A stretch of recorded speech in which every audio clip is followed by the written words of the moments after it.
Ako po ay magbibigay ng senaryo kung paano po mahilentulad sa karneng baka sa palengke ang ilang bilyones na napupunta sa flood control. At kung paano po ito kinakatay, china-chop-chop at niluluto. Nagsisimula po yan sa isang proponent na kung saan ay kakatay po siya ng say 20 billion pesos mula sa NEP, BICAM, and ang program appropriation. Now, itong proponent na ito ay dadalhin niya ang 20 billion na nakatay niya doon sa mga nabanggit ko, NEP, BICAM, and program sa Region 4B. Na kung saan ang regional director doon ay isang nagangalan Mr. Gerald Pakanan, excuse me. Now, yung 10 billion, si proponent na ang gagawa ng project dahil meron naman siyang kumpanya na nagkukontrata. So, ibig sabihin siya po isang contractor. So, hindi na po natin malaman kung magkano eksakto ang kanyang kikitain doon sa 10 billion.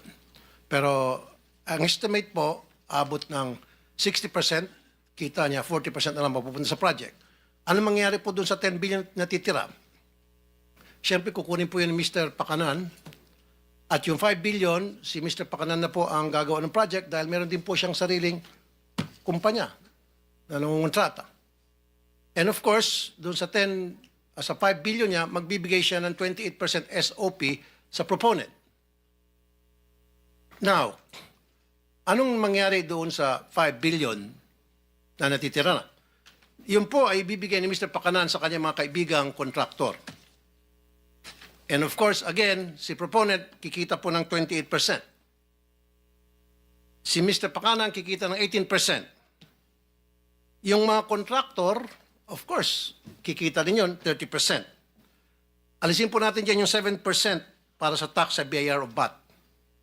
At meron pa pong 3.5% para sa tinatawag na EAO, Engineering and Administrative Overhead. Kasama po dyan bids awards committee at kung ano na pa. So 3.5%. I-add nyo po yan total, 86.5%. Magkano lang po napupunta sa project? 13.5%. Ganun po yung kalokohang nangyayari dyan sa Region 4B. Now, kunti na lang Mr. Chairman. 40% ang ibinabayad agad sa mga contractor at kay proponent kahit hindi pa po tapos ang project o kahit hindi pa gawa ang project at gagawa po sila ng mga fake accomplishment report, dinodoktor.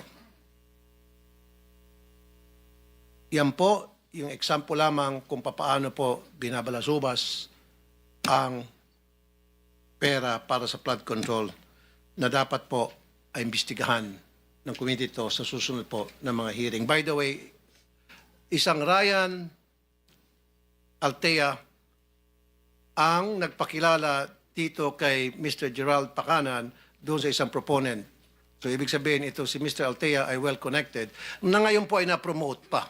Ang daming kalokong ginagawa, na-promote at siya po ngayon ay isang direktor sa main office. Maraming salamat, Mr. Chair. Thank you, Senator.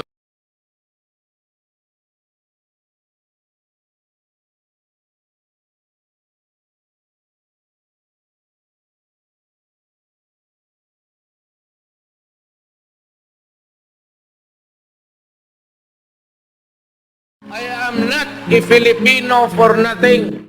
I did what I had to do. And whether you believe it or not, I did it for my country.